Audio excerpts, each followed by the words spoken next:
ಓಂ ಶಾಂತಿ. ಮುರಳಿಯ ದಿನಾಂಕ 20/2/2020। मीठे बच्चे, अब विकारों का दान दो तो ग्रहण उतर जाए और यह तमो प्रधान दुनिया सतो प्रधान बने। ಮಧುರ ಮಕ್ಕಳೇ, ಈಗ ವಿಕಾರಗಳನ್ನು ದಾನ ಕೊಡಿ, ಆಗ ನಿಮಗೆ ಹಿಡಿದಿರುವ ಗ್ರಹಣ ಇಳಿದು ಹೋಗುವುದು. ಈ ತಮೋ ಪ್ರಧಾನ ಪ್ರಪಂಚ ಮತ್ತೆ ಸತೋ ಪ್ರಧಾನ ಆಗುವುದು.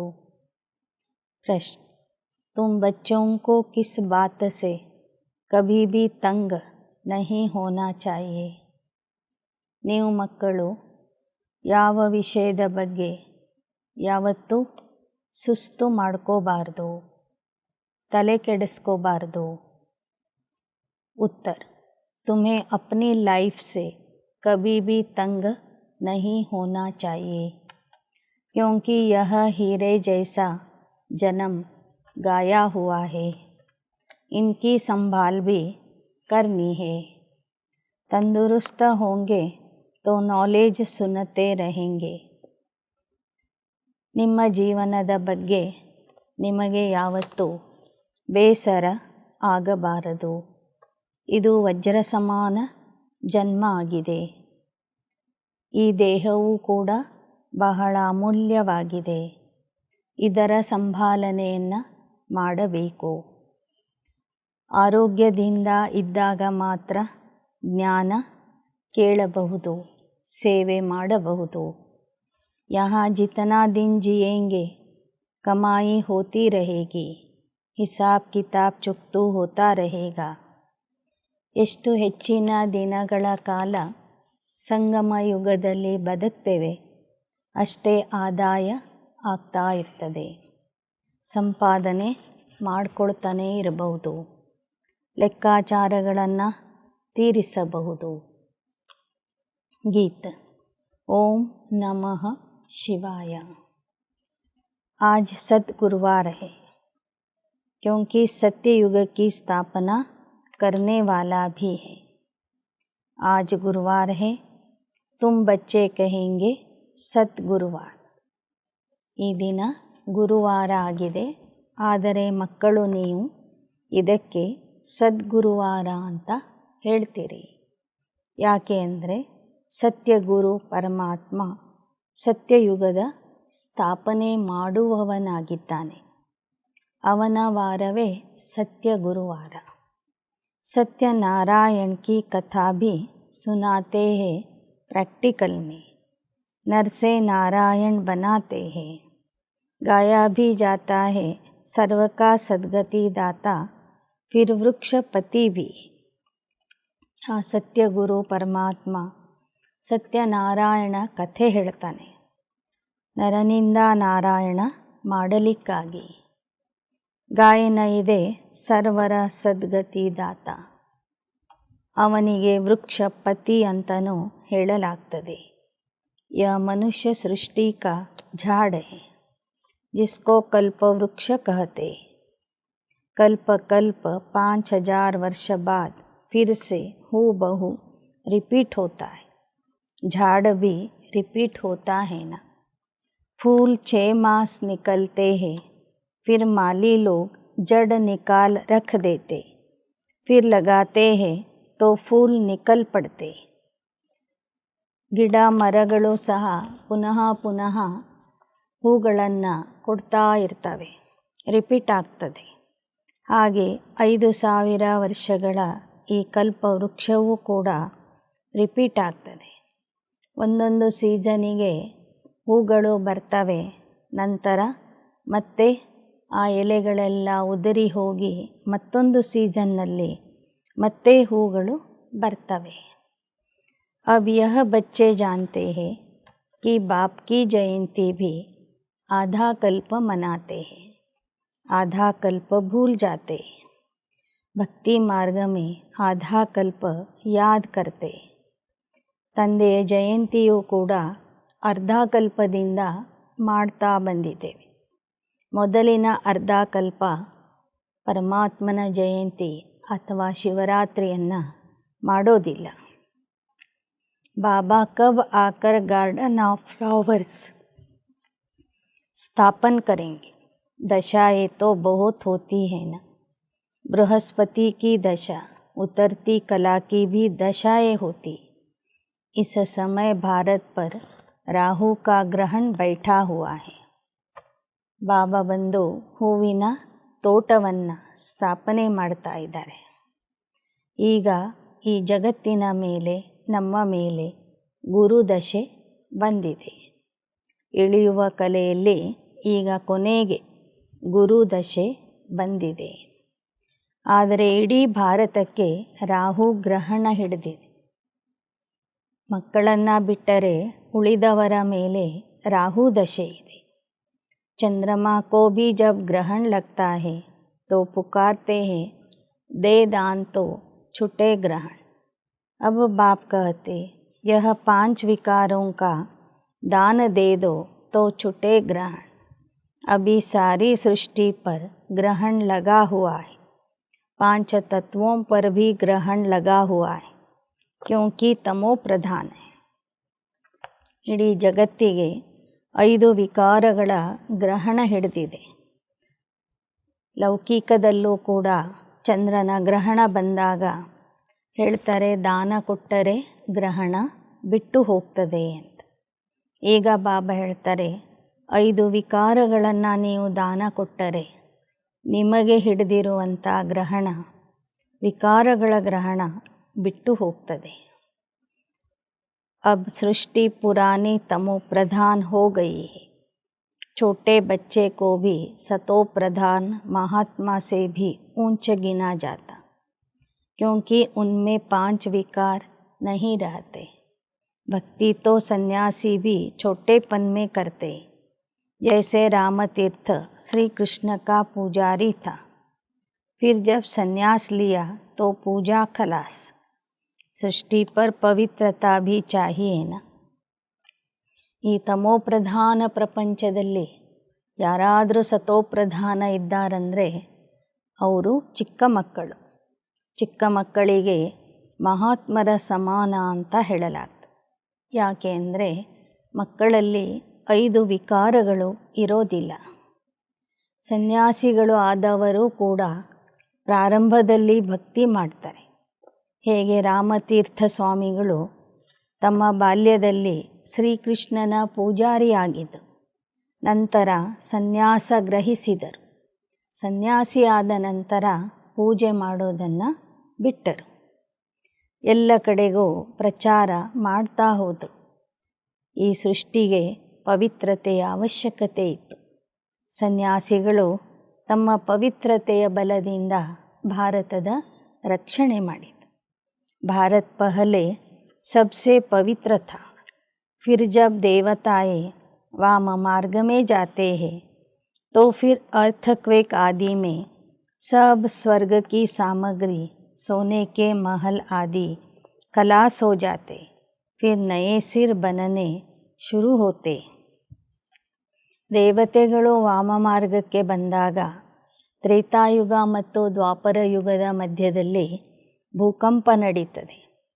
ಆ ಭೂಕಂಪದ ಸಮಯದಲ್ಲಿ ಸತ್ಯಯುಗದ ಎಲ್ಲ ವಸ್ತುಗಳು, ಅರಮನೆಗಳು, ಸಂಪತ್ತು, ಬಂಗಾರ ಎಲ್ಲವೂ ಕೂಡ ಭೂಮಿಯ ಒಳಗೆ ಹೋಗಿಬಿಡ್ತದೆ. ನಂತರ ಬರುವಂಥ ರಾಜರು ದ್ವಾಪರ ಯುಗದಲ್ಲಿ ತಮ್ಮ ತಮ್ಮ ಅರಮನೆಗಳನ್ನು ಮತ್ತೆ ಕಟ್ಟಿಸ್ಕೊಳ್ತಾರೆ. ಉಪದ್ರವ ಹೋತೆ ಹೇ ಜಬ್ ರಾವಣ ರಾಜ್ಯ ಶುರು ಹೋತಾ ಹೈ. इस समय सब पतित है. सत्युग में देवताएं राज्य करते थे. ಈ ಎಲ್ಲ ರೀತಿಯ ಉಪದ್ರವಗಳು, ಕಷ್ಟಗಳು, ತಾಪತ್ರಯಗಳು ಎಲ್ಲ ರಾವಣ ರಾಜ್ಯದಲ್ಲಿ ಪ್ರಾರಂಭ ಆಗ್ತವೆ. ದೇವತೆಗಳ ರಾಜ್ಯದಲ್ಲಿ ಯಾವ ಗಲಾಟೆ ಗದ್ದಲ ಇರೋದಿಲ್ಲ. असुरों और देवताओं की युद्ध दिखाई है, परंतु देवताएं होते हैं सत्युग में. वहाँ लड़ाई कैसे हो सकती? संगम पर तो देवताएं होते नहीं. ತುಮ್ಹಾರಾ ನಾಮ್ ಹಿ ಹೇ ಪಾಂಡವ್. ಪುರಾಣದಲ್ಲಿ ಅಸುರರು ಮತ್ತು ದೇವತೆಗಳಿಗೆ ಯುದ್ಧ ನಡೀತು ಅಂತ ತೋರಿಸಿದ್ದಾರೆ. ಬಾಬಾ ಹೇಳ್ತಾರೆ, ಸತ್ಯಯುಗದ ದೇವತೆಗಳು ಯಾರ ಜೊತೆಗೂ ಯುದ್ಧ ಮಾಡೋದಿಲ್ಲ. ಇನ್ನು ಸಂಗಮ ಯುಗದಲ್ಲಿ ನೀವು ಪಾಂಡವರು ಇದ್ದೀರಿ. ನಿಮ್ಮ ಯುದ್ಧ ಮಾಯೆ ಜೊತೆಗೆ ನಡೀತಾ ಇದೆ.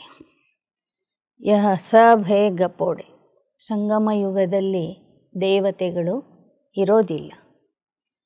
पांडवों कौरवों की भी लड़ाई होती नहीं.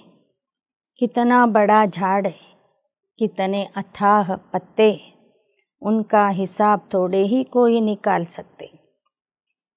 ಈ ಮಾನವರ ವಂಶವೃಕ್ಷ ಎಷ್ಟೊಂದು ವಿಸ್ತಾರವಾಗಿ ಬೆಳೆದಿದೆ. ಆ ಎಲೆಗಳ ಲೆಕ್ಕ ಮಾಡಲಿಕ್ಕೆ ಆಗೋದಿಲ್ಲ. ಈ ವೃಕ್ಷದಲ್ಲಿ ಇರುವ ಎಲೆಗಳು ಅಸಂಖ್ಯವಾಗಿ ಇವೆ.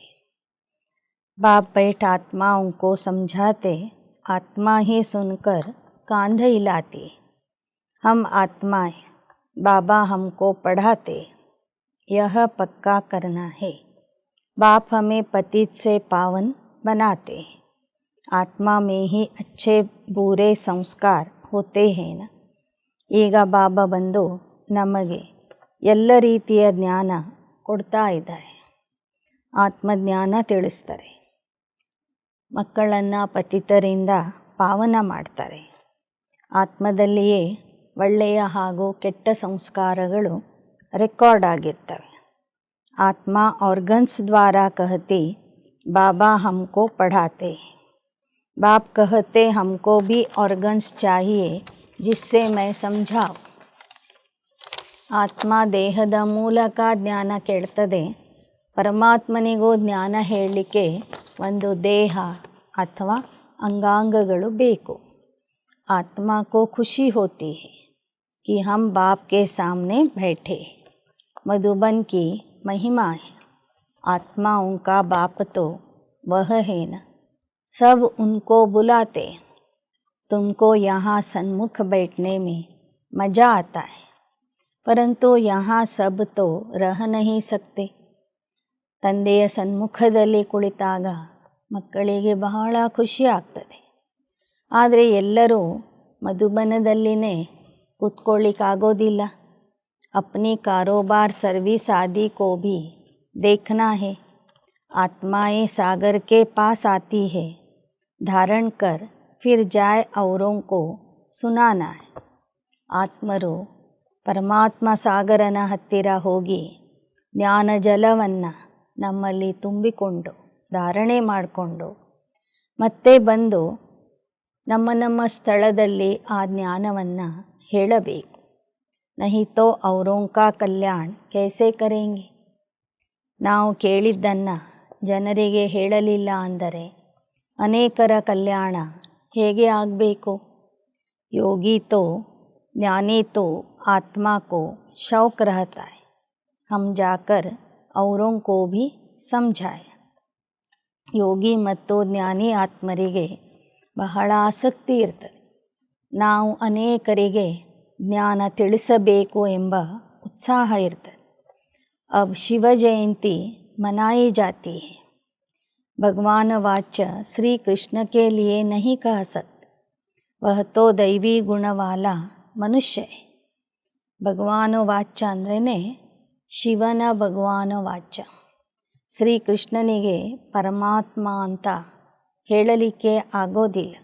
ಅವನು ದೈವಿ ಗುಣವುಳ್ಳಂತಹ ಮನುಷ್ಯನಾಗಿದ್ದಾನೆ. अब बच्चे समझ गए कि अभी देवता धर्म नहीं है, स्थापना हो रही है. तुम ऐसे नहीं कहेंगे कि हम अभी देवता धर्म के नहीं. ಬಾಬಾ ಹೇಳ್ತಾರೆ, ದೇವತಾ ಧರ್ಮ ಈಗ ಇಲ್ಲ, ಮೊದಲು ಇತ್ತು. ಪುನಃ ಈಗ ನಾವು ಸ್ಥಾಪನೆ ಮಾಡ್ತಾ ಇದ್ದೀವಿ. ಈಗ ನಾವು ಬ್ರಾಹ್ಮಣ ಧರ್ಮಕ್ಕೆ, ದೇವತಾ ಧರ್ಮಕ್ಕೆ ಬನ್ ರಹೆ. ಈಗ ನಾವು ಸಂಗಮ ಯುಗದಲ್ಲಿ ಬ್ರಾಹ್ಮಣ ಧರ್ಮದವರಾಗಿದೆ. ಮುಂದೆ ನಾವು ದೇವತಾ ಧರ್ಮಕ್ಕೆ ಹೋಗಲಿದ್ದೇವೆ. देवताओं का परछाया इस पतित सृष्टि पर पड़ नहीं सकता. इसमें देवताएं आ न सके. ದೇವತೆಗಳ ನೆರಳು ಕೂಡ ಈ ಪತಿತ ಜಗತ್ತಿನ ಮೇಲೆ ಬೀಳೋದಿಲ್ಲ. ಈ ಪತಿತ ಜಗತ್ತಿನಲ್ಲಿ ದೇವತೆಗಳು ಬರೋದಿಲ್ಲ. तुम्हारे लिए नई दुनिया चाहिए. लक्ष्मी की भी पूजा करते हैं तो घर की कितनी सफाई कर देते. ದೇವತೆಗಳ ಸಲುವಾಗಿ ಹೊಸ ಜಗತ್ತು ಬೇಕು. ಲಕ್ಷ್ಮಿಯ ಪೂಜೆ ಮಾಡ್ತಾರೆ.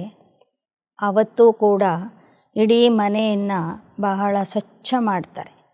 ಅಭಿ ಸೃಷ್ಟಿ ಕಿ ಭಿ ಕಿತನಿ ಸಫಾಯಿ ಹೋನಿ. ಸಾರಿ ಪುರಾನಿ ದುನಿಯಾ ಹಿ ಖತಮ್ ಹೋ ಜಾನಿ. ಈಗ ಈ ಜಗತ್ತು ಸಂಪೂರ್ಣ ಸ್ವಚ್ಛ ಆಗಲಿದೆ. ಹಳೆ ಜಗತ್ತೇ ಖತಮ್ ಆಗಲಿದೆ. लक्ष्मी से मनुष्य धन मांगते. लक्ष्मी बड़ी या जगत अम्बा बड़ी. अंबा के मंदिर भी बहुत है.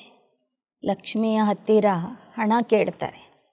ಜಗದಂಬೆಯ ಹತ್ತಿರ ಎಲ್ಲವನ್ನೂ ಕೇಳ್ತಾರೆ. ಹಾಗಾದರೆ ಅಂಬೆ ದೊಡ್ಡವಳು ಅಥವಾ ಲಕ್ಷ್ಮಿ ದೊಡ್ಡವಳು? ಮನುಷ್ಯೋಂಕೋ ಕುಚ್ ಭಿ ಪತಾ ನಹಿ.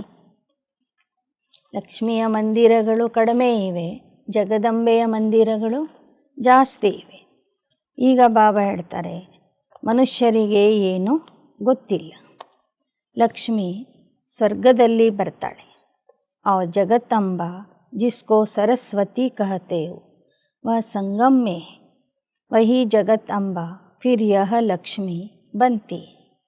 ಆದರೆ ಸಂಗಮ ಯುಗದ ಜಗದಂಬಾ ಸರಸ್ವತಿಯೇ ಸತ್ಯಯುಗದ ಲಕ್ಷ್ಮಿ ಆಗ್ತಾಳೆ ಎಂಬ ವಿಚಾರ ಭಕ್ತರಿಗೆ ಗೊತ್ತಿಲ್ಲ. ತುಮ್ಹಾರಾ ಪದ ಊಂಚ ಹೈ, ದೇವತಾओं का ಪದ ಕಮ್ ಹೈ. ಆದರೆ ಸಂಗಮ ಯುಗದ ಬ್ರಾಹ್ಮಣರ ಪದವಿನೇ ದೊಡ್ಡದು, ದೇವತೆಗಳ ಪದವಿ ಕಡಿಮೆ ಇದೆ. ऊंचते ऊंच ब्राह्मण चोटी है ना. तुम हो सबसे ऊंच. तुम्हारी महिमा है सरस्वती जगत अम्बा. उनसे क्या मिलता है. सृष्टि की ಬಾದಶಾಹಿ. ಬ್ರಾಹ್ಮಣರು ಅಂದರೆ ಜುಟ್ಟಿಗೆ ಸಮಾನರು. ನಿಮ್ಮ ಮಹಿಮೆ ಆಗಿದೆ. ಬ್ರಾಹ್ಮಣರಿಂದ ಜನರಿಗೆ ಏನು ಸಿಗುತ್ತೆ? ಜಗತ್ತಿನ ವಿಶ್ವದ ಮಾಲೀಕತ್ವದ ಆಸ್ತಿ ಸಿಗ್ತದೆ. ಹೊಸ ಜಗತ್ತಿನ ರಾಜ್ಯ ಭಾಗ್ಯ ಸಿಗ್ತದೆ. ವಹಾ ತುಮ್ ಧನ್ವಾನ್ ಬಂತೆ. ವಿಶ್ವ ಕಾ ರಾಜ್ಯ ಮಿಲ್ತಾ ಹೈ. ಫಿರ್ ಗರೀಬ್ ಬಂತೆ. ದೇವತೆಗಳಿಂದ ಏನೂ ಸಿಗೋದಿಲ್ಲ. ಸಂಗಮ ಯುಗದ ಬ್ರಾಹ್ಮಣರಿಂದ ವಿಶ್ವದ ಬಾದಶಾಹಿ ಸಿಗ್ತದೆ. ಮುಂದೆ ಮತ್ತೆ ನೀವು ದ್ವಾಪರ ಯುಗದಿಂದ ಬಡವರಾಗ್ತೀರಿ. ಭಕ್ತಿ ಮಾರ್ಗ ಪ್ರಾರಂಭವಾಗ್ತದೆ. फिर लक्ष्मी को याद करते. हर वर्ष लक्ष्मी को बुलाते. पूजा भी होती. जगत अम्बा को कोई हर वर्ष नहीं बुलाते. जगत अम्बा की तो सदैव पूजा होती. जब चाहे तब अम्बा के मंदिर में जाए. ಬಾಬಾ ಹೇಳ್ತಾರೆ, ಲಕ್ಷ್ಮಿಗೆ ವರ್ಷಕ್ಕೆ ಒಂದು ಸಲ ಮಾತ್ರ ವಿಶೇಷ ಪೂಜೆ ನಡೀತದೆ, ದೀಪಾವಳಿ. ಆದರೆ ಜಗದಂಬೆಗೆ ಪ್ರತಿದಿನವೂ ಪೂಜೆ ನಡೀತದೆ. ಯಾವಾಗ ಬೇಕೋ ಆವಾಗ ಜಗದಂಬೆಯ ದೇವಸ್ಥಾನಕ್ಕೆ ಹೋಗಬಹುದು. यहाँ भी जब चाहो जगत अम्बा से मिल सकते. तुम भी जगत अम्बा हो ना. सबको विश्व का मालिक बनने का रास्ता बताने वाले. ಸಂಗಮ ಯುಗದಲ್ಲೂ ಕೂಡ ಜಗದಂಬಾ ಸರಸ್ವತಿಯವರನ್ನು ಯಾವಾಗ ಬೇಕೋ ಆವಾಗ ನೋಡಬಹುದು, ಭೇಟಿಯಾಗಬಹುದು. ಜಗದಂಬೆಯಿಂದ ವಿಶ್ವದ ಮಾಲೀಕ ಆಗುವ ಮಾರ್ಗ ನಮಗೆ ಸಿಗ್ತದೆ. ಅನೇಕ ಆತ್ಮರಿಗೂ ಆ ಮಾರ್ಗ ಸಿಗ್ತದೆ. ಜಗತ್ ಅಂಬಾ ಕೆ ಪಾಸ್ ಸಬ್ ಕುಛ್ ಜಾಕರ್ ಮಾಂಗ್ತೆ. लक्ष्मी से सिर्फ धन मांगते. उनके आगे तो सब कामनाएं रखेंगे. तो सबसे ऊंचा मर्तबा तुम्हारा है जबकि बाप के आकर बच्चे बने. ಲಕ್ಷ್ಮಿಯ ಹತ್ತಿರ ಕೇವಲ ಹಣವನ್ನು ಕೇಳ್ತಾರೆ. ಜಗದಂಬೆಯ ಹತ್ತಿರ ಎಲ್ಲವನ್ನೂ ಕೇಳ್ತಾರೆ. ಯಾಕೆ ಅಂದರೆ ನೀವೆಲ್ಲ ಮಕ್ಕಳು, ಜಗದಂಬ ಸಹಿತವಾಗಿ ನೀವೆಲ್ಲರೂ ಸಂಗಮ ಯುಗದಲ್ಲಿ ಪರಮಾತ್ಮನ ಮಕ್ಕಳಾಗಿದ್ದೀರಿ. ಸತ್ಯ ಸತ್ಯ ಬ್ರಾಹ್ಮಣ ಆಗಿದ್ದೀರಿ. ತುಮ್ ಈಶ್ವರೀಯ ಸಂಪ್ರದಾಯ ಹೋ, ಫಿರ್ ಹೋಂಗೆ ದೈವಿ ಸಂಪ್ರದಾಯ. ನೀವೀಗ ಈಶ್ವರೀಯ ಸಂಪ್ರದಾಯದವರಾಗಿದ್ದೀರಿ. ಮುಂದೆ ನೀವೇ ದೈವಿ ಸಂಪ್ರದಾಯದವರು ಆಗ್ತೀರಿ. इस समय सब मनोकामनाएं भविष्य के लिए पूरी होती. कामना तो मनुष्य को रहती है ना. तुम्हारी सब कामनाएं पूरी होती. ಈ ಸಮಯದಲ್ಲಿ ಮಾತ್ರ ನಿಮ್ಮ ಎಲ್ಲ ಮನೋಕಾಮನೆಗಳು ಪೂರ್ಣ ಆಗ್ತವೆ. यह तो है आसुरी दुनिया. बच्चे देखो कितने पैदा करते. तुम बच्चों को तो साक्षात्कार कराया जाता है. सतयुग में कैसे श्री कृष्ण का जन्म होता है, वहाँ तो सब कायदेसीर होता है. दुख का नाम ही नहीं रहता. ಬಾಬಾ ಹೇಳ್ತಾರೆ, ಇದು ಆಸುರಿ ಪ್ರಪಂಚ. ಇಲ್ಲಿ ರಾಶಿ ರಾಶಿ ಮಕ್ಕಳು ಹುಟ್ಟುತ್ತವೆ. ಸತ್ಯಯುಗದಲ್ಲಿ ಪ್ರತಿಯೊಬ್ಬರಿಗೂ ಒಬ್ಬ ಮಗ, ಒಬ್ಬ ಮಗಳು ಇರ್ತಾಳೆ. ಶ್ರೀಕೃಷ್ಣನ ಜನ್ಮ ಹೇಗೆ ಆಗ್ತದೆ ಅಂತನೂ ಬಾಬಾ ಸಾಕ್ಷಾತ್ಕಾರದ ಮೂಲಕ ತೋರಿಸಿದ್ದಾರೆ. ಸತ್ಯಯುಗದಲ್ಲಿ ಪ್ರತಿಯೊಂದು ಘಟನೆಯೂ ಕೂಡ ಕಾಯ್ದೆ ಪ್ರಮಾಣವಾಗಿ ನಡೀತದೆ. ನಿಯಮಬದ್ಧವಾಗಿ ಜೀವನ ನಡೀತದೆ. ದುಃಖದ ಹೆಸರೇ ಇರೋದಿಲ್ಲ. ಉನ್ಕೋ ಕಹಾ ಜಾತಾ ಹೇ ಸುಖಧಾಮ್. तुमने अनेक बार सुख में पास किया, अनेक बार हार खाई और फिर जीत भी पाई. ಅದಕ್ಕೆ ಸುಖಧಾಮ ಅಂತ ಹೇಳಲಾಗ್ತದೆ. ನೀವು ಅನೇಕ ಸಲ ಆ ಸುಖಧಾಮವನ್ನು ಪಾಸ್ ಮಾಡ್ಕೊಂಡು ಬಂದಿದ್ದೀರಿ, ದಾಟ್ಕೊಂಡು ಬಂದಿದ್ದೀರಿ. ಪ್ರತಿ ಕಲ್ಪದಲ್ಲೂ ಒಮ್ಮೆ ಸೋಲ್ತೀರಿ, ಒಮ್ಮೆ ಗೆಲ್ತೀರಿ. अभी स्मृति आई है, हमको बाबा पढ़ाते. स्कूल में नॉलेज पढ़ते, साथ साथ मैनर्स भी सीखते हैं ना. ಶಾಲೆಯಲ್ಲಿ ಮಕ್ಕಳು ವಿದ್ಯೆ ಕಲಿತಾರೆ, ಜೊತೆಗೆ ನಡವಳಿಕೆನೂ ಕಲಿತಾರೆ. ಹಾಗೆ ಈ ಶಾಲೆಯಲ್ಲಿ ಬಾಬಾ ನಮಗೆ ಈಶ್ವರೀಯ ಶಿಕ್ಷಣ ಕೊಡ್ತಾ ಇದ್ದಾರೆ. ಜೊತೆಗೆ ನಮಗೆ ಮ್ಯಾನರ್ಸ್ ಅಥವಾ ಮೌಲ್ಯಗಳ ಬಗ್ಗೆನೂ ಶಿಕ್ಷಣ ಕೊಡ್ತಾರೆ. ವहाँ कोई इन लक्ष्मी नारायण जैसे मैनर्स नहीं सीखते. अभी तुम दैवी गुण धारण करते.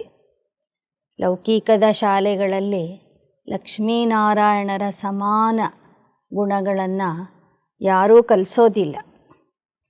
ಆದರೆ ಈ ಶಾಲೆಯಲ್ಲಿ ಲಕ್ಷ್ಮೀನಾರಾಯಣ ಆಗಲಿಕ್ಕೆ ಯಾವ ಯೋಗ್ಯತೆಗಳು ಬೇಕು, ಯಾವ ಗುಣಗಳು ಬೇಕು, ನಮ್ಮ ಚಲನೆ ವಲನೆ ವರ್ತನೆ ಹೇಗೆ ಇರಬೇಕು ಅನ್ನೋದನ್ನು ಪರಮಾತ್ಮ ನಮಗೆ ಇಲ್ಲಿ ಕಲಿಸಿಕೊಡ್ತಾನೆ. ಮಹಿಮಾ ಗಾತೆ ಹೇ ಸರ್ವಗುಣ ಸಂಪನ್ನ. तो अभी तुमको ऐसा बनना है. तुम बच्चों को अपनी इस लाइफ से कभी तंग नहीं होना है. ಈಗ ನಾವು ಸರ್ವಗುಣ ಸಂಪನ್ನ ಆಗಬೇಕಾಗಿದೆ.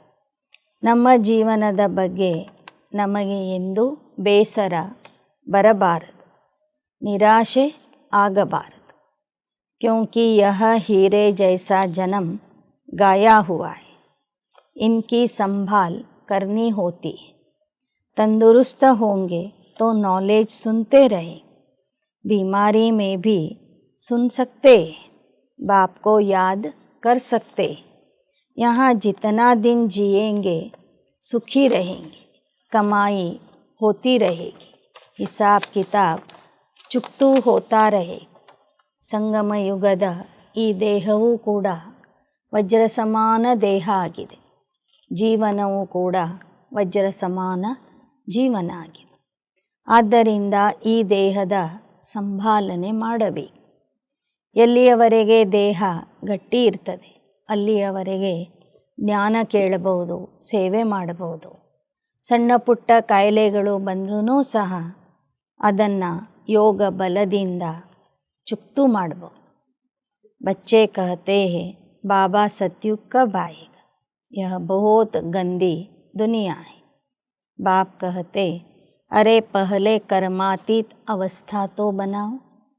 ಆದರೆ ಮಕ್ಕಳು ಈ ಹಳೆಯ ಜಗತ್ತಿನ ಬಗ್ಗೆ ಬೇಸರ ಪಟ್ಕೊಂಡು ಬಾಬನಿಗೆ ಹೇಳ್ತಾರೆ, ಇದು ಬಹಳ ಹೊಲಸಾದ ಪ್ರಪಂಚ. ಬಾಬಾ ಸತ್ಯಯುಗ ಯಾವಾಗ ಬರ್ತದೆ, ನಮಗಂತೂ ಸಾಕಾಗಿ ಬಿಟ್ಟಿದೆ ಅಂತಾರೆ. ಬಾಬಾ ಹೇಳ್ತಾರೆ, ಮೊದಲು ಕರ್ಮಾತೀತ ಆಗಿ ತೋರಿಸ್ರಿ. ನೀವು ಕರ್ಮಾತೀತ ಆಗಿಬಿಟ್ರೆ ಸತ್ಯುಗ ನಾಳೆನೇ ಬರ್ತದೆ. बच्चों को सिखलाना चाहिए कि शिव बाबा को याद करो. यह है अव्यभिचारी याद. एक शिव की भक्ति करना वह है ಅವ್ಯಭಿಚಾರಿ ಭಕ್ತಿ, ಸತೋ ಪ್ರಧಾನ ಭಕ್ತಿ.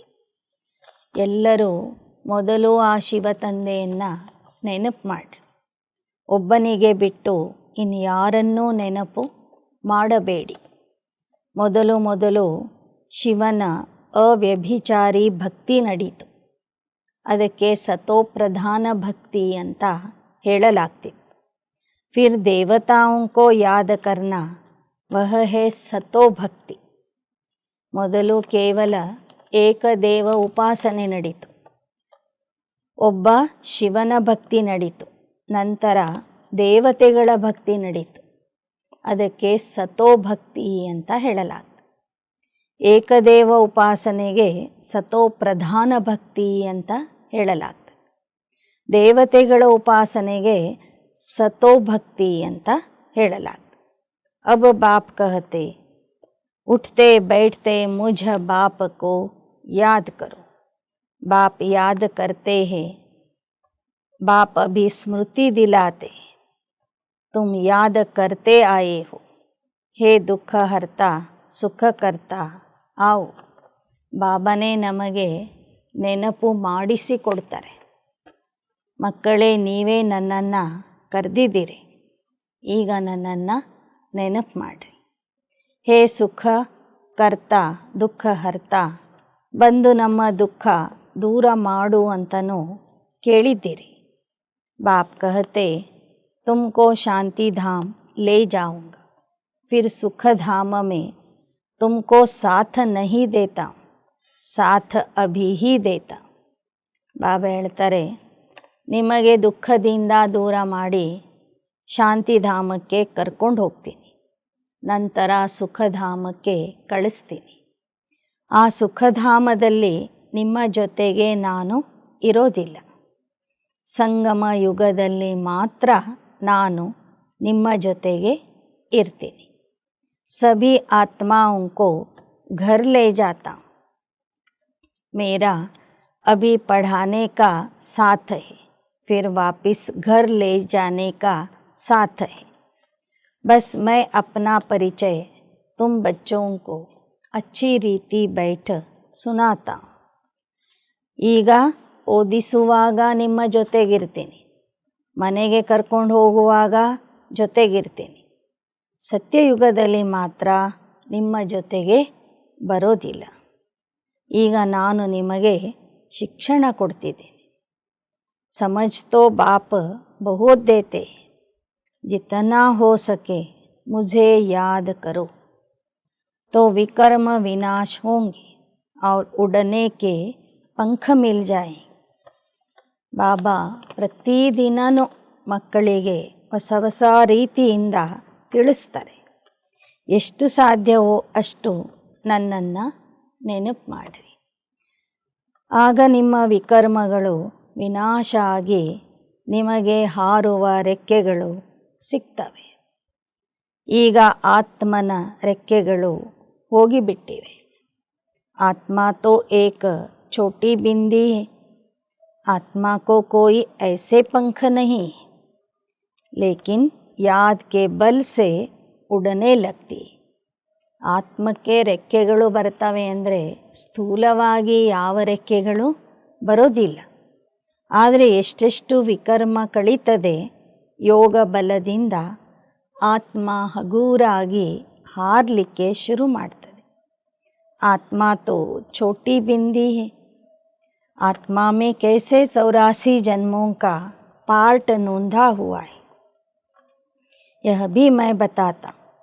तब तो बाप कहते, मैं जो हूँ जैसा हूँ मुझे कोई भी जान नहीं सकता. ಬಾಬಾ ಹೇಳ್ತಾರೆ, ನಾನು ಬಂದು ನಿಮ್ಮ ಪರಿಚಯನೂ ಕೊಡ್ತೀನಿ, ನನ್ನ ಪರಿಚಯನೂ ಕೊಡ್ತೀನಿ. ಆದರೆ ನನ್ನನ್ನು ಯಥಾರ್ಥವಾಗಿ ತಿಳ್ಕೊಳ್ಳುವಂಥವರು ಬಹಳ ಕಡಿಮೆ ಜನ. ನಾನು ಹೇಗಿದ್ದೀನಿ, ಎಲ್ಲಿದ್ದೀನಿ, ಏನಿದ್ದೀನಿ ಅನ್ನೋದು ಎಲ್ಲರೂ ಒಂದೇ ಥರ ತಿಳ್ಕೊಳ್ಳೋದಿಲ್ಲ. ಮೇರೆ ದ್ವಾರಾ ಹಿ ಮುझे और मेरी रचना को जान सकते. मैं ही आकर तुम बच्चों को अपना परिचय देता हूँ. आत्मा क्या है वह भी समझाता हूँ. इनको सोल रियलाइजेशन कहा जाता है. आत्मा भ्रुकुटी के बीच में रहती है. ನಾನೇ ಬಂದು ನನ್ನ ಪರಿಚಯನೂ ಕೊಡ್ತೀನಿ, ಆತ್ಮದ ಪರಿಚಯನೂ ಕೊಡ್ತೀನಿ. ಆತ್ಮನನ್ನು ಯಥಾರ್ಥವಾಗಿ ತಿಳ್ಕೊಳ್ಳುವುದು ಅಂದರೆ ಆತ್ಮಾನುಭೂತಿ ಅಂತ ಹೇಳಲಾಗ್ತದೆ. ಆತ್ಮ ಭ್ರುಕುಟಿಯ ಮಧ್ಯದಲ್ಲಿ ಇರ್ತದೆ. ಚಮಕ್ತಾ ಹೇ ಭ್ರುಕುಟಿ ಕೆ ಬೀಚ ಮೇ ಅಜಬ ಸಿತಾರ कहते भी हैं, परंतु आत्मा क्या चीज़ है यह बिल्कुल कोई नहीं जानते. ಲೌಕಿಕದಲ್ಲೂ ಕೂಡ ಭಕ್ತರು ಹಾಡ್ತಾರೆ, ಹಣೆ ಮಧ್ಯದಲ್ಲಿ ಒಂದು ನಕ್ಷತ್ರ ಹೊಳಿತಾ ಇದೆ ಅಂತ. ಆದರೆ ಆ ನಕ್ಷತ್ರ ಯಾವುದು, ಅದು ಎಷ್ಟು ವರ್ಷ ದೇಹದಲ್ಲಿ ಇರ್ತದೆ, ಒಂದು ದೇಹ ಬಿಟ್ಟ ಮೇಲೆ ಎಲ್ಲಿ ಹೋಗ್ತದೆ, ಅದರಲ್ಲಿ ಯಾವ ಯಾವ ಶಕ್ತಿಗಳು ಇವೆ, ಇದರ ಬಗ್ಗೆ ಏನೂ ಸಹ ಜನರಿಗೆ ಗೊತ್ತಿಲ್ಲ. जब कहते हैं आत्मा का साक्षात्कार हो तो उन्हें समझाओ, तुम कहते हो भ्रुकुटी के बीच में स्टार है. स्टार को क्या देखेंगे, टीका भी स्टार का ही देते हैं. ಹಣೆ ಮಧ್ಯದಲ್ಲಿ ಆತ್ಮ ಒಂದು ನಕ್ಷತ್ರದ ಸಮಾನ ಇದೆ. ಆದರೆ ಅದು ಕಣ್ಣಿಗೆ ಕಾಣುವಂಥ ನಕ್ಷತ್ರ ಅಲ್ಲ, ಹೊಳೆಯುವಂಥ ಜ್ಯೋತಿ ಬಿಂದು ರೂಪದಲ್ಲಿ ಇದೆ. ಆದರೆ ಗಾಯನದಲ್ಲಿ ಏನು ಹೇಳ್ತಾರೆ, ಹಣೆಯ ಮಧ್ಯದಲ್ಲಿ ಒಂದು ನಕ್ಷತ್ರ ಹೊಳಿತಾ ಇರ್ತದೆ ಅಂತ. ಅದಕ್ಕಾಗಿ ಕುಂಕುಮ ಇಟ್ಕೊಳ್ಳುವಂಥವರು ಕೂಡ ನಕ್ಷತ್ರದ ಆಕಾರದಲ್ಲಿ, ಚಂದ್ರನ ಆಕಾರದಲ್ಲಿ ಕುಂಕುಮ ಇಟ್ಕೊಳ್ತಾರೆ. वास्तव में आत्मा स्टार्स है, तुम ज्ञान स्टार्स हो. बाकी वह सूर्य चांद सितारे तो मांडवे को रोशनी देने वाले. ನೀವು ನಕ್ಷತ್ರ ಆಗಿದ್ದೀರಿ ನಿಜ, ಆದರೆ ನೀವು ಜ್ಞಾನ ನಕ್ಷತ್ರ ಆಗಿದ್ದೀರಿ ಅಂತ ಹೇಳ್ತಾರೆ. ಬಾಕಿ ಸೂರ್ಯ ಚಂದ್ರ ನಕ್ಷತ್ರಗಳೆಲ್ಲ ಈ ರಂಗಮಂಚಕ್ಕೆ ಬೆಳಕು ಕೊಡುವಂತಹ ದೀಪಗಳಾಗಿವೆ. वह कोई देवताएं नहीं. भक्ति मार्ग में सूर्य को भी पानी देते. भक्ति मार्ग में यह बाबा भी सब करते थे. सूर्य देवताय नमः, चंद्र देवताय नमः कहकर पानी देते. यह सब भक्ति मार्ग है. ಆದರೆ ಭಕ್ತಿ ಮಾರ್ಗದಲ್ಲಿ ಎಲ್ಲ ಗ್ರಹಗಳಿಗೆ ದೇವತಾ ಅಂತ ಕರೀತಾರೆ. ಸೂರ್ಯ ದೇವತಾ, ಚಂದ್ರ ದೇವತಾ, ನಕ್ಷತ್ರ ದೇವತಾ ಅಂತ ಹೇಳ್ತಾರೆ. ಬೆಳಗ್ಗೆ ಬೆಳಗ್ಗೆ ಎದ್ದು ಸೂರ್ಯನಿಗೆ ನೀರು ಹಾಕ್ತಾರೆ, ನೀರು ಕೊಡ್ತಾರೆ. ಇದೆಲ್ಲ ಬ್ರಹ್ಮ ಬಾಬವರು ಕೂಡ ಮಾಡ್ತಿದ್ರು. ನಂಬರ್ 1 ಪೂಜ್ಯ ತೋ ಫಿರ್ ನಂಬರ್ 1 ಪೂಜಾರಿ ಭೀ ಬನೆ. ಬ್ರಹ್ಮ ಬಾಬಾ ನಂಬರ್ 1 ಪೂಜ್ಯ ನಾರಾಯಣ ಆಗಿದ್ದರು, ಅವರೇ ನಂಬರ್ 1 ಪೂಜಾರಿ ಆಗ್ತಾರೆ. रुद्रमाला के भी नंबर तो है ना, भक्ति भी सबसे ಜಾಸ್ತಿ इसने की.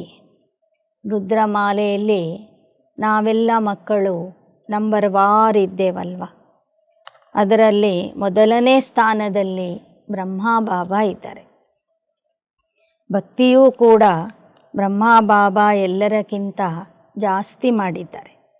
ಅಬ್ ಬಾಪ್ ಕಹತೆ ಛೋಟೆ ಬಡೆ ಸಬ್ ಕಿ ವಾನಪ್ರಸ್ಥ ಅವಸ್ಥಾ ಹೈ. मैं सबको ले जाऊंगा, फिर मैं यहाँ आऊँगा नहीं. बाकी शास्त्रों में जो दिखाते हैं, प्रलय हुई, जलमयी हो गई, फिर पीपल के पत्ते पर श्री कृष्ण आया. बाप समझाते हैं सागर की कोई बात नहीं. ಬಾಬಾ ಹೇಳ್ತಾರೆ, ನಾನು ಎಲ್ಲರನ್ನೂ ಕರ್ಕೊಂಡು ಹೋಗ್ತೀನಿ, ನಂತರ ನಿಮ್ಮ ಜೊತೆಗೆ ಬರೋದಿಲ್ಲ. ಬಾಕಿ ಶಾಸ್ತ್ರಗಳಲ್ಲಿ ಏನು ಬರೆದಿದ್ದಾರೆ, ಪ್ರಲಯ ಆಗ್ತದೆ, ಇಡೀ ಜಗತ್ತೇ ಜಲಮಯ ಆಗ್ತದೆ, ನಂತರ ಸಮುದ್ರದಲ್ಲಿ ಆಲದ ಎಲೆಯ ಮೇಲೆ ಶ್ರೀಕೃಷ್ಣ ತೇಲ್ಕೊಂಡು ಬರ್ತಾನೆ ಅಂತ, ಅದು ಯಾವುದೂ ಸತ್ಯ ಅಲ್ಲ ಅಂತ ಹೇಳ್ತಾರೆ ಬಾಬಾ. वहाँ तो गर्भ महल होता है, जहाँ बच्चे बहुत सुख में रहते. यहाँ गर्भ ಜೇಲ್ ಕಹಾ ಜಾತಾ ಹೈ. ಅಲ್ಲಿ ದೇವತೆಗಳು ಸಹ ತಾಯಿಯ ಗರ್ಭದಿಂದನೇ ಹುಟ್ಟುತ್ತಾರೆ. ಆದರೆ ಗರ್ಭ ಅರಮನೆಯಂತೆ ಇರ್ತದೆ. ಮಕ್ಕಳಿಗೆ ಗರ್ಭದಲ್ಲಿ ದುಃಖ ಇರೋದಿಲ್ಲ, ಸುಖ ಇರ್ತದೆ. ಈ ಕಲಿಯುಗದಲ್ಲಿ ಗರ್ಭ ಅನ್ನೋದು ಜೇಲಾಗಿದೆ. ಮಕ್ಕಳಿಗೆ ಗರ್ಭ ಜೈಲಿನಲ್ಲಿ ಬಹಳಷ್ಟು ನೋವಿನ ಅನುಭವ ಆಗ್ತದೆ. पापों की भोगना गर्भ में मिलती, फिर भी बाप कहते मन मना भव मुझे याद करो. ಆತ್ಮ ತನ್ನ ಪಾಪಗಳ ಶಿಕ್ಷೆಯನ್ನು ತಾಯಿಯ ಗರ್ಭದಲ್ಲಿ ಅನುಭವಿಸ್ತದೆ.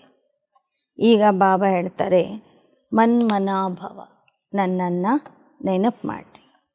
ಪ್ರದರ್ಶನಿ ಮೇ ಕೋಯಿ ಪೂಛತೆ ಹೈ, सीढ़ी में और कोई धर्म क्यों नहीं दिखाए हैं.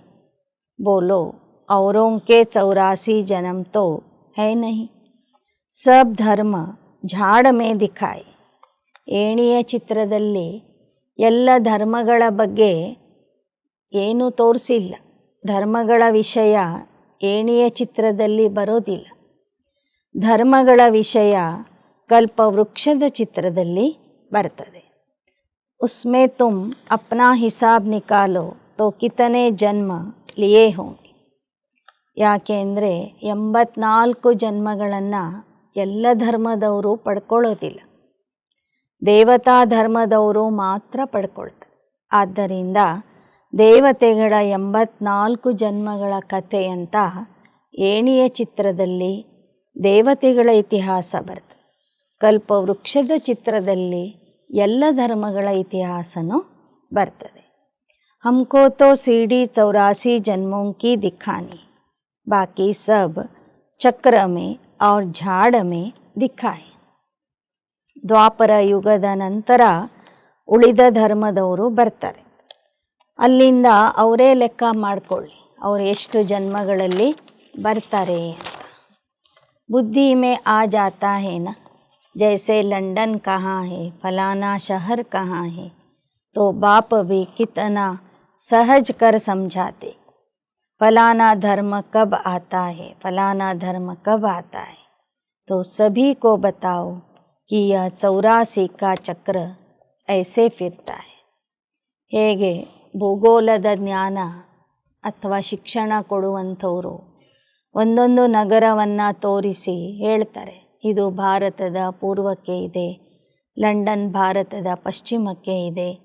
ಹಾಗೆ ಕಲ್ಪವೃಕ್ಷದ ಚಿತ್ರದಲ್ಲಿ ಎಲ್ಲ ಧರ್ಮಗಳ ಬಗ್ಗೆ ಬಾಬಾ ತಿಳಿಸಿಕೊಡ್ತಾರೆ. ಜಿತನಾ ಸಮಯ ಮಿಲೆ ಬಾಪ್ ಕೋ ಯಾದ್ ಕರೋ, कोई तकलीफ़ की बात ही नहीं तो पक्की टेव पड़ जाए. ಎಷ್ಟು ಸಾಧ್ಯವೋ ಅಷ್ಟು ಜ್ಞಾನ ತಿಳಿಸುವಂಥ ಸೇವೆ ಮಾಡಿ. ಉಳಿದ ಸಮಯದಲ್ಲಿ ಬಾಬಾವ್ರನ್ನ ನೆನಪು ಮಾಡಿ. ನೆನಪಿನ ಅಭ್ಯಾಸ ಪಕ್ಕಾ ಆಗಬೇಕು. ಬಾಪ ಕಿ ಯಾದ ಮೇ ತುಮ್ ದೆಹಲಿ ತಕ್ ಪೈದಲ್ ಜಾओ तो भी ಥಕಾವಟ್ ನಹಿ ಹೋಗಿ. ತಂದೆಯ ನೆನಪು ಮಾಡ್ತಾ ಮಾಡ್ತಾ ಮೌಂಟ್ ಆಬೂದಿಂದ ದೆಹಲಿಯವರೆಗೆ ನೀವು ನಡ್ಕೊಂಡು ಹೋದ್ರೂ ನಿಮಗೆ ಸುಸ್ತು ಆಗೋದಿಲ್ಲ. ಸಚ್ಚಿ ಯಾದ್ ಹೋಗಿ तो देह का भान टूट जाएगा, फिर थकावट हो नहीं सकती.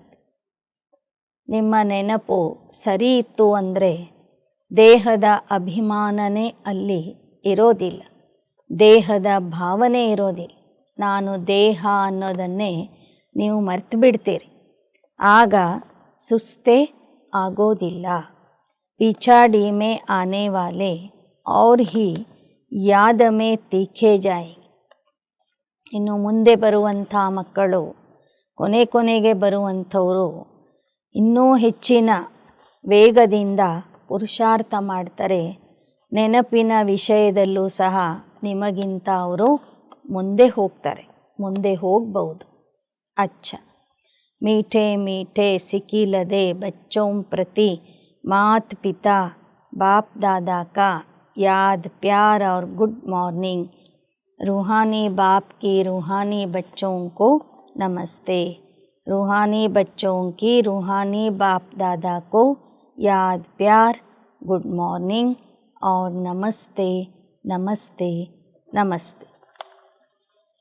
ಧಾರಣೆಗಾಗಿ ಮುಖ್ಯಾಂಶಗಳು. एक बाप की अव्यभिचारी याद में रह देह भान को खत्म करना. ಒಬ್ಬ ತಂದೆಯ ಅವ್ಯಭಿಚಾರಿ ನೆನಪಿನಲ್ಲಿ ಇದ್ದು ದೇಹ ಭಾವನೆಯನ್ನು ಖತಮ್ ಮಾಡಬೇಕು. अपनी कर्मातीत अवस्था बनाने का पुरुषार्थ करना है. इस शरीर में रहते अविनाशी कमाई जमा करनी. ಕರ್ಮಾತೀತ ಆಗುವ ಪುರುಷಾರ್ಥ ಮಾಡಬೇಕು. ಈ ದೇಹದಲ್ಲಿ ಇದ್ದರೂ ಅವಿನಾಶಿ ಸಂಪಾದನೆ ಜಮಾ ಮಾಡಿಕೊಳ್ಳಬೇಕು. ಎರಡನೇದು, ಜ್ಞಾನಿ ಆತ್ಮ ಬನ್ औरों की सर्विस करनी.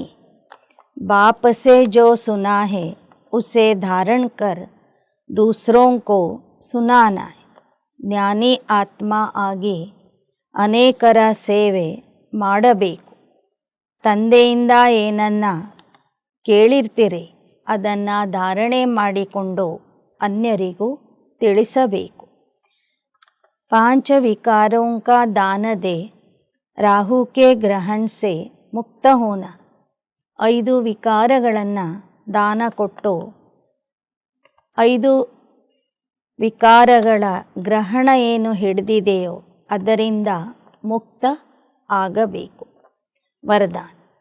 एक मत एक रस अवस्था द्वारा धरनी को फलदायक बनाने वाले हिम्मतवान भव. ಏಕಮತ ಮತ್ತು ಏಕರಸ ಅವಸ್ಥೆಯಿಂದ ಭೂಮಿಯನ್ನು ಫಲದಾಯಿ ಮಾಡುವಂತಹ ಧೈರ್ಯವಾನ ಭವ, ಧೈರ್ಯಶಾಲಿ ಭವ. ಏಕಮತ ಮತ್ತು ಏಕರಸ ಅವಸ್ಥೆಯ ಮೂಲಕ ಸೇವೆಯ ಭೂಮಿಯನ್ನು ಫಲದಾಯಿಯನ್ನಾಗಿ ಮಾಡುವಂತಹ धैर्यशाली आत्मा आगिरी.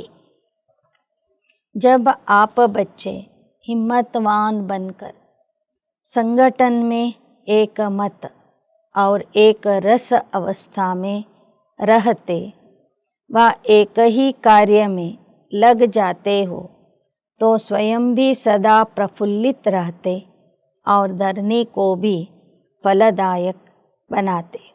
ಯಾವಾಗ ತಾವೆಲ್ಲರೂ ಸಂಘಟನೆಯಲ್ಲಿ ಸೇರಿಕೊಂಡು ಏಕಮತ ಏಕರಸ ಅವಸ್ಥೆಯಲ್ಲಿ ಇದ್ದು ಕೆಲಸ ಮಾಡ್ತೀರಿ, ಆಗ ನೀವು ಪ್ರಫುಲ್ಲಿತ ಆಗಿ ಇರ್ತೀರಿ ಮತ್ತು ಭೂಮಿಯೂ ಸಹ ಫಲದಾಯಿ ಆಗಿಬಿಡ್ತದೆ.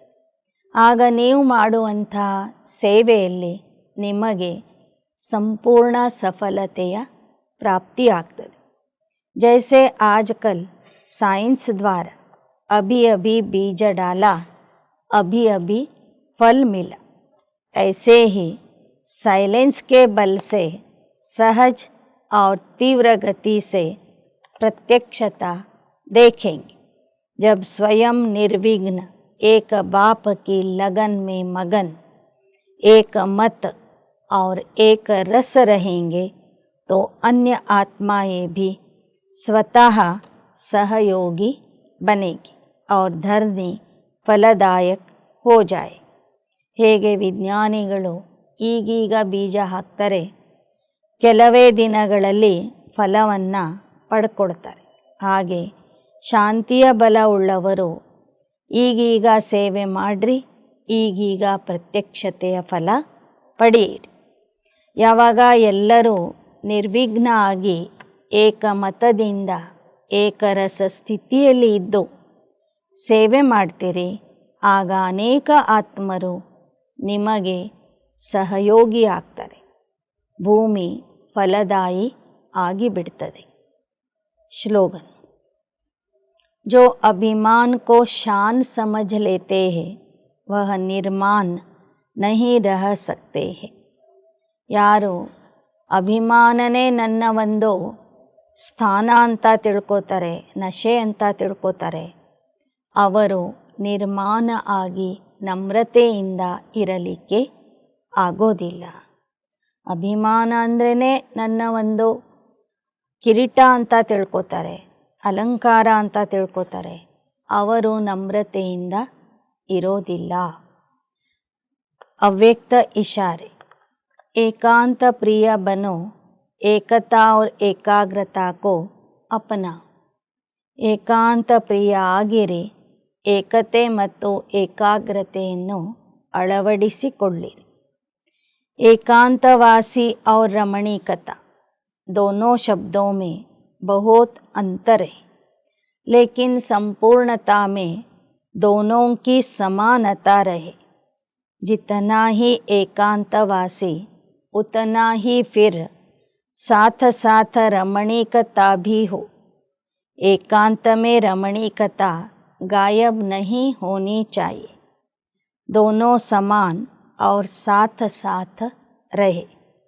अभी अभी एकांतवासी, अभी अभी रमणीक. जितनी गंभीरता उतना मिलनसार. मिलनसार अर्थात सर्व के संस्कार और स्वभाव से मिलने वाला. ಏಕಾಂತವಾಸಿ ಮತ್ತು ರಮಣೀಕತೆಯಲ್ಲಿ ವ್ಯತ್ಯಾಸ ಇದೆ ಅಂತ ತಿಳ್ಕೊತಾರೆ ಜನ. ಆದರೆ ಸಂಪೂರ್ಣತೆಯ ಸ್ಥಿತಿ ಹತ್ತಿರ ಬಂದಾಗ ಎಷ್ಟು ನೀವು ಏಕಾಂತವಾಸಿಯಾಗಿರ್ತೀರಿ ಅಷ್ಟೇ ರಮಣೀಕನೂ ಆಗ್ತೀರಿ. ಎರಡೂ ಜೊತೆ ಜೊತೆಗೆ ಇರಬೇಕು. ಈಗೀಗ ರಮಣೀಕತೆ, ಈಗೀಗ ಗಂಭೀರತೆ, ಈಗೀಗ ಏಕಾಂತವಾಸಿಯಾಗಿ ಇರುವುದು. ಎಷ್ಟು ಗಂಭೀರತೆ ಇರುತ್ತೋ ಅಷ್ಟೇ ನೀವು ಎಲ್ಲರ ಮಧ್ಯದಲ್ಲಿ, ಎಲ್ಲರ ಜೊತೆಗೆ, ಎಲ್ಲರ ಸಂಸ್ಕಾರ ಸ್ವಭಾವಕ್ಕೆ ಹೊಂದಿಕೊಂಡು ಹೋಗುವಂಥವರು ಆಗಬೇಕು. ಗಂಭೀರತೆ ಮತ್ತು ಹೊಂದಿಕೊಳ್ಳುವಂಥ ಗುಣ, ಏಕಾಂತವಾಸಿ ಮತ್ತು ರಮಣೀಕತೆಯ ಗುಣ ಜೊತೆ ಜೊತೆಗೆ ಇರಬೇಕು ಅಂತ ಬಾಬೋರು ತಿಳಿಸ್ತಾ ಇದ್ದಾರೆ. ಅಚ್ಚ. ಓಂ ಶಾಂತಿ, ಓಂ ಶಾಂತಿ, ಓಂ ಶಾಂತಿ.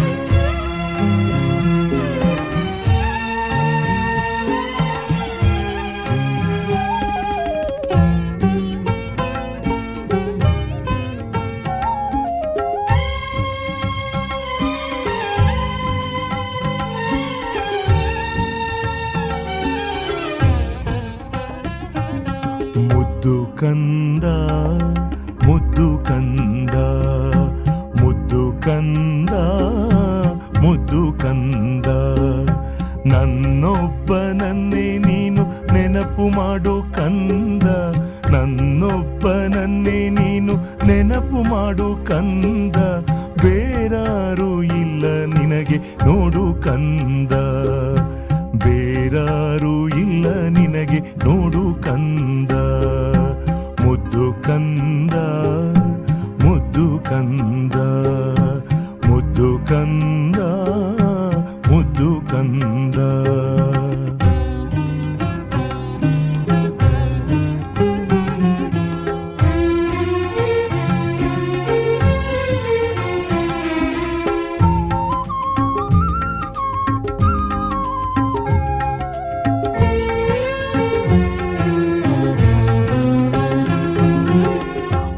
ಅಮೃತ ವೇಳೆಯಲ್ಲಿ ಎದ್ದು ಕೂಡು ಕಂದ, ತಂದೆಯಾದ ನನ್ನ ಜೊತೆ ಮಾತನಾಡು ಕಂದ.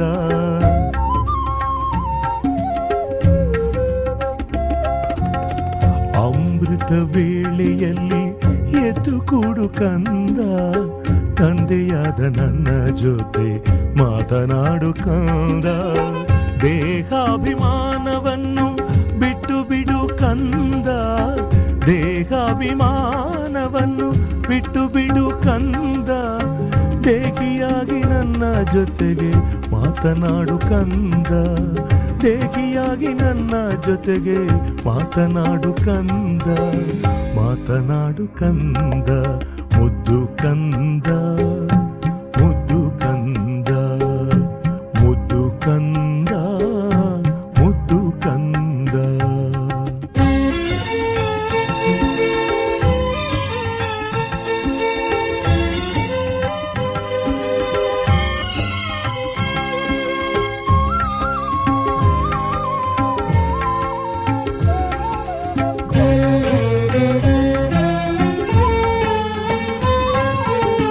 ವ್ಯರ್ಥ ಮಾತು ಕಟ್ಟುಕತೆ ಬಿಟ್ಟು ಬಿಡು ಕಂದ, ಜ್ಞಾನರತ್ನಗಳ ಜೊತೆ ಆಟವಾಡು ಕಂದ.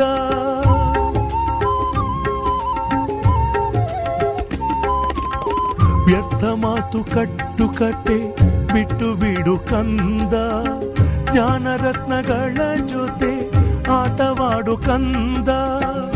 ಪಂಚವಿಕಾರಗಳ ತ್ಯಾಗ ಮಾಡು ಕಂದ, ಪಂಚವಿಕಾರಗಳ ತ್ಯಾಗ ಮಾಡು ಕಂದ.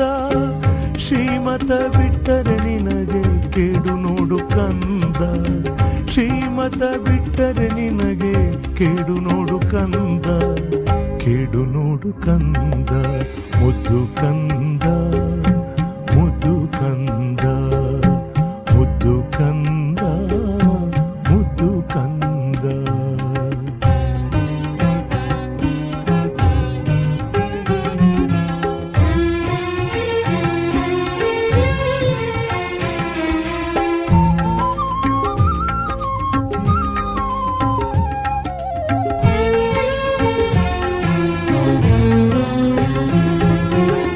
ಸಂಗಮದಲ್ಲಿ ನನ್ನ ನೆನಪು ಮಾಡು ಕಂದ, ಸತ್ಯಯುಗದಲ್ಲಿ ಸದಾ ಸುಖ ಪಡು ಕಂದ.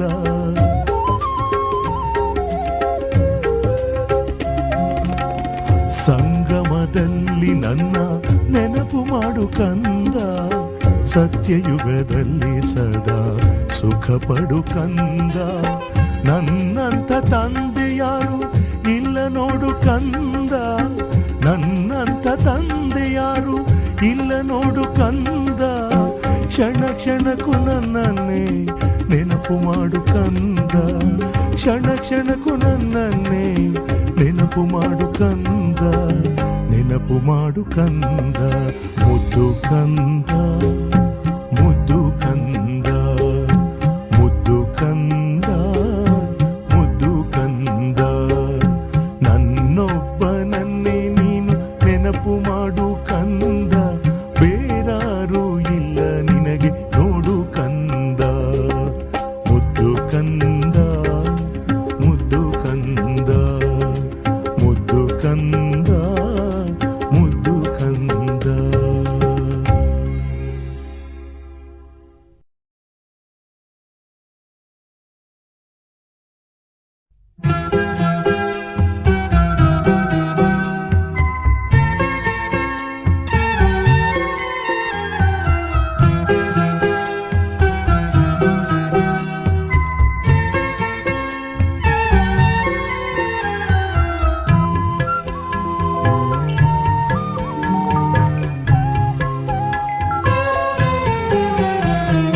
ಬಾಬಾ ಬಾಬಾ ಶಿವ ಬಾಬಾ, ಬಾಬಾ ಬಾಬಾ ಪ್ರಿಯ ಬಾಬಾ. ಬಾಬಾ ಬಾಬಾ ಶಿವ ಬಾಬಾ, ಬಾಬಾ ಬಾಬಾ ಪ್ರಿಯ ಬಾಬಾ. ಬಾಬಾ ನಾನು ನಿನ್ನನ್ನು ಕಂಡೆ, ನನ್ನ ಪ್ರೀತಿಯ ಮುದ್ದಿನ ತಂದೆ. ಬಾಬಾ ನಾನು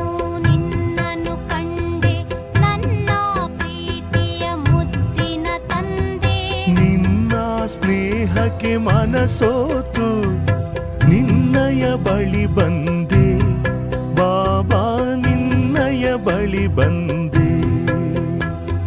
ನಿನ್ನ ಸ್ನೇಹಕ್ಕೆ ಮನಸೋತು ನಿನ್ನಯ ಬಳಿ ಬಂದೆ ಬಾಬಾ, ನಿನ್ನಯ ಬಳಿ ಬಂದೆ. ಬಾಬಾ ಬಾಬಾ ಶಿವ ಬಾಬಾ, ಬಾಬಾ ಬಾಬಾ ಪ್ರಿಯ ಬಾಬಾ.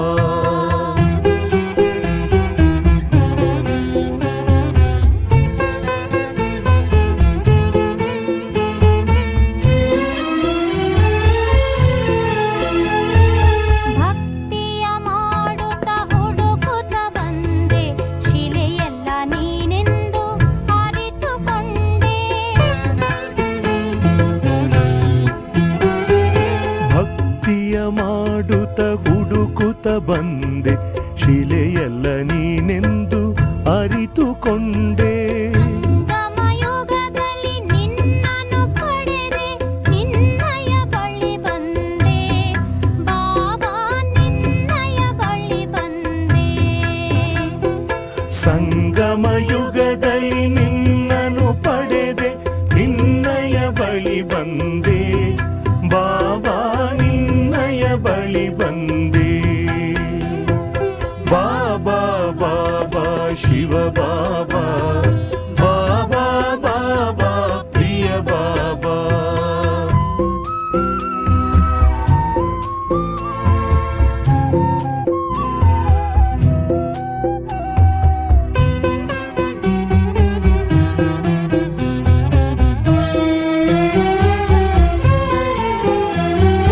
ಬ್ರಹ್ಮನ ರಥದಲ್ಲಿ ನಿನ್ನನ್ನು ಕಂಡೆ, ನಿನ್ನಯ ನೋಟದಿ ಪ್ರೇಮವ ಕಂಡೆ.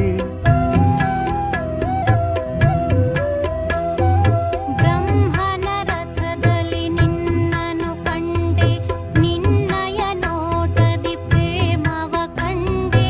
ನಿನ್ನಯ ಮಾತಲಿ ಮಧುರತೆ ಕಂಡೆ, ನಿನ್ನನ್ನು ಪಡಕೊಂಡೆ ಬಾಬಾ, ನಿನ್ನನ್ನು ಪಡಕೊಂಡೆ. ನಿನ್ನಯ ಮಾತಲಿ ಮಧುರತೆ ಕಂಡೆ, ನಿನ್ನನ್ನು ಪಡಕೊಂಡೆ ಬಾಬಾ, ನಿನ್ನನ್ನು ಪಡಕೊಂಡೆ. ಬಾಬಾ ಬಾಬಾ ಶಿವ ಬಾಬಾ, ಬಾಬಾ ಬಾಬಾ ಪ್ರಿಯ ಬಾಬಾ.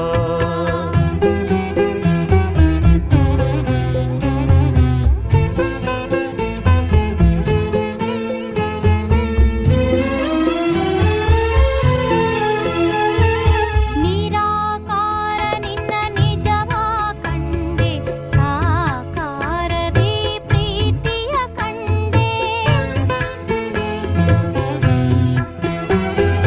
ನಿರಾಕಾರ ನಿನ್ನ ನಿಜವ ಕಂಡೆ, ಸಾಕಾರದಿ ಪ್ರೀತಿಯ ಕಂಡೆ. ನಿನ್ನಿಂದ ಸತ್ಯ ಜ್ಞಾನ ಅರಿತೆ ನಿನ್ನನ್ನು ಪಡಕೊಂಡೆ ಬಾಬಾ, ನಿನ್ನನ್ನು ಪಡಕೊಂಡೆ. ನಿನ್ನಿಂದ ಸತ್ಯ ಜ್ಞಾನ ಅರಿತೆ ನಿನ್ನನ್ನು ಪಡಕೊಂಡೆ ಬಾಬಾ, ನಿನ್ನನ್ನು ಪಡಕೊಂಡೆ. ಬಾಬಾ ಬಾಬಾ ಶಿವ ಬಾಬಾ, ಬಾಬಾ ಬಾಬಾ ಪ್ರಿಯ ಬಾಬಾ.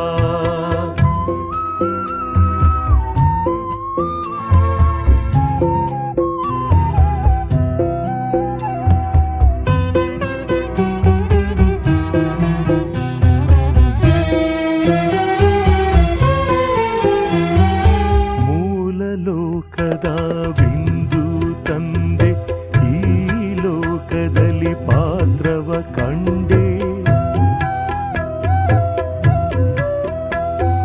ಮೂಲ ಲೋಕದ ಬಿಂದು ತಂದೆ, ಈ ಲೋಕದಲ್ಲಿ ಪಾತ್ರವ ಕಂಡೆ.